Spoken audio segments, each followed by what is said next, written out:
paling tidak sama ya di Pilpres kemarin, Pileg itu berapa? 80 ya, paling tidak sama lah target kita. Baik, jadi kami mengunjungi TPS 6 di Pegangsaan ini karena berdasarkan data dan informasi yang didapatkan di sini jumlah pemilih yang masuk kategori disabilitas yang perlu untuk difasilitasi ini agak banyak.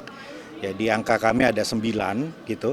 Dan tadi ketika datang ada 2 yang melaksanakan hak pilihnya, dan kita pastikan bahwa di sini teman-teman penyelenggara ini memang sudah paham bagaimana memfasilitasinya, dan kami melihat itu dilakukan dengan sangat baik. Ada yang mengantar, tapi mengantar ini juga perlu dibuktikan dengan surat apa namanya itu? Surat pendamping gitu ya. Jadi kita pastikan semua yang memiliki hak pilih walaupun mengalami keterbatasan disabilitas ini perlu difasilitasi. Masih ada waktu sekitar berapa, 1 jam lagi ya? 1 jam lagi ya, kita berharap teman-teman di TPS agak jemput bola, mengetok rumah ya untuk meningkatkan partisipasi politiknya. Ya, anak muda, semua lansia yang agak kerepotan untuk bergerak ya silahkan dibantu. Kira-kira begitu. Jadi saya mengapresiasi teman-teman di sini, dan dari KPU di Jakarta juga sudah paham betul datanya per TPS seperti apa, ya sudah memiliki sistem. Jadi kita apresiasi.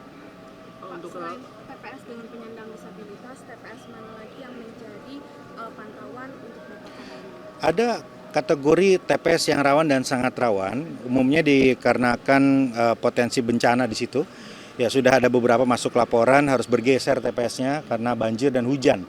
Ya dari semalam sampai pagi begitu.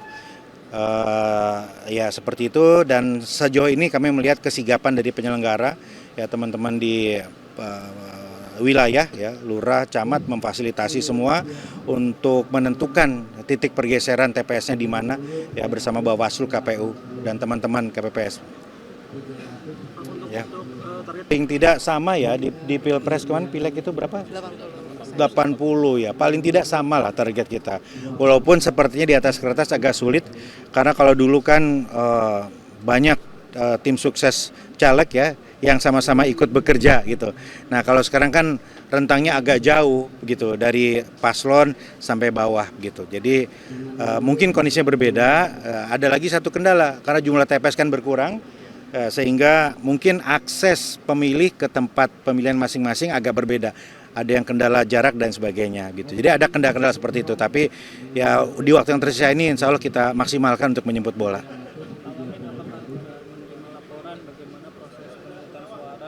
Oh sudah kita pantau tadi, cukup antusias begitu ya. Kan ada 2 ya, satu di 22 TPS di pengungsian, dan ada 2 TPS lagi kalau tidak salah di perbatasan untuk memfasilitasi pengungsi mandiri.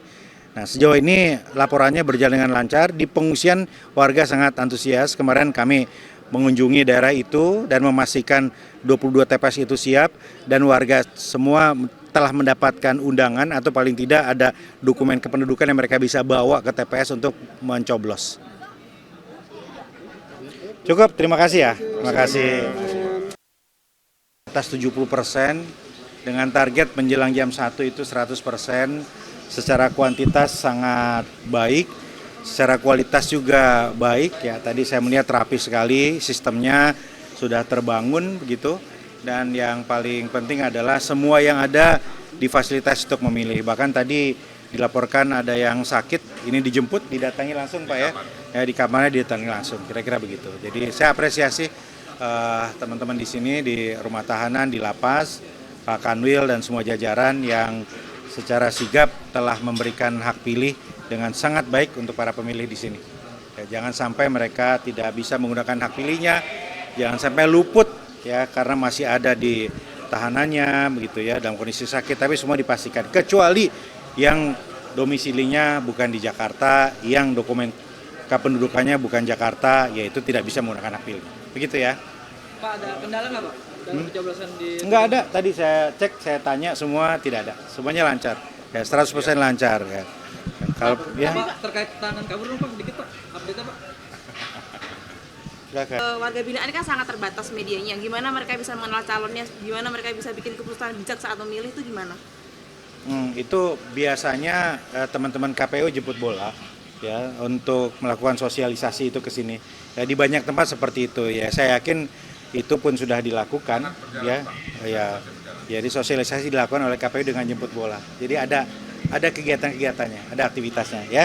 Karena kan keterbatasan mereka nggak bisa mengakses sumber informasi dengan gawai begitu. Jadi langsung sosialisasi dari KPU. Ya. Terima kasih Bang. Ya, sampai jam 12 ini belum ada laporan yang berarti terkait dengan potensi gangguan stabilitas.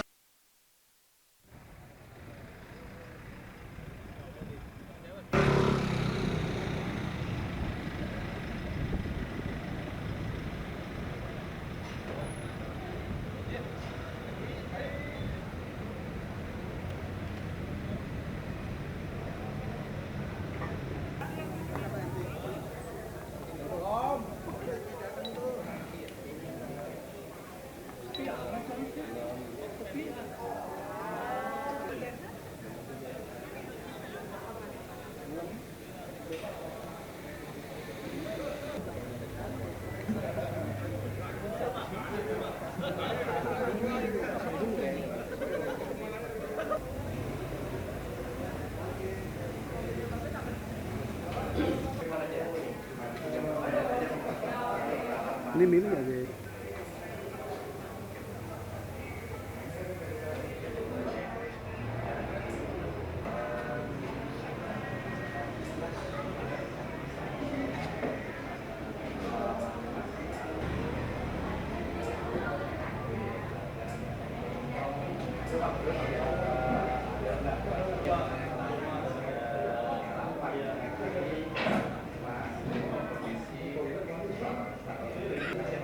Ini juga nih? Iya.